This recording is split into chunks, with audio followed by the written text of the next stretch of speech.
আসসালামু আলাইকুম। তো সেই দিন করছিল আমাদের হপার। এটা দেখতে বেশ ভালো লাগে আর বেশ কিউট কিউট। আর আমি আর আমার ভাইপো বসে বসে এটাই দেখছিলাম। হপার, যদিও আমি এটা ভুল বলছি নাকি জানি না, হ্যাঁ হপারই বলে, যেটা কোয়ারকোটো থেকে ধানটা বের করে নেয়। তো এটা দেখতেও বেশ ভালো লাগে আর এটাও কিন্তু অনেক সুবিধাজনক। তো যারা রাস্তায় মেলে দেন তাদেরকে বলবো যে প্লিজ এইগুলো ব্যবহার করুন। যারা রাস্তায় যাতায়াত করে তাদের জন্য কিন্তু খুব সুবিধা হবে। দেন আমি কিন্তু 10:30টার সময় খাওয়া দাওয়া শুরু করলাম। আসলেই দেরি হয়ে গেছিলো আজকে একটু বেশি। তো খাওয়া দাওয়াটা ভাবলাম করে ফেলি। তারপরে কিন্তু আমার ভাইফোঁকে ভরেছিলাম বস্তার মধ্যে। যখন ভিডিওটা শুরু করলাম ওই কিন্তু ভিডিও করা থেকে বেরিয়ে গেছিলো।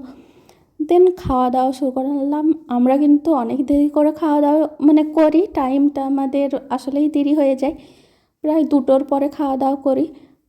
কারণ সবাই, আমার দাদা, আমার আব্বু এলে পরে খাওয়া দাওয়াটা শুরু করি, সেই জন্য। আর আমি তারপরে সন্ধ্যাবেলায় কিন্তু ফুচকা দাদা, যে আসে সে কিন্তু দাদার বয়সী, তো উনি চলে এসেছিলো, তো ফুচকা নিতে চলে গেছিলাম।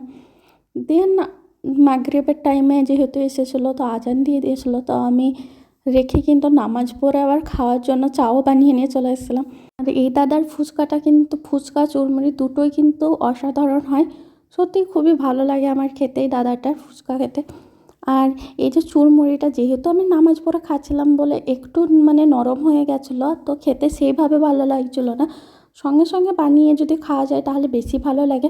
বাট নামাজটা তো আগে, তো যেহেতু মাগরিবের নামাজের টাইম বেশিক্ষণ থাকে না, তো সেই জন্য আমি ভাবলাম নামাজটা পড়েই খাবো। তো সেই জন্য একটু দেরি হয়ে যেয়ে একটু কীরকম হয়ে গেছিলো, বাট খেতেও তারপরেও কিন্তু খুব একটা খারাপ লাগছিলো না।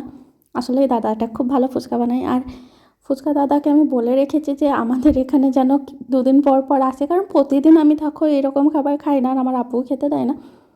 তো সেই জন্যই। আর তারপরে রাতেও আবার অল্প করে মুড়ি নিয়ে নিয়েছিলাম। খাবার খুব একটা খিদে ছিল না, যেহেতু এখন বড় রাত। তো রাতে খিদে লাগলে খাওয়ার থেকে ভালো আগে একটু অল্প করে খেয়ে নেওয়া, সেই জন্যই খেয়েছিলাম।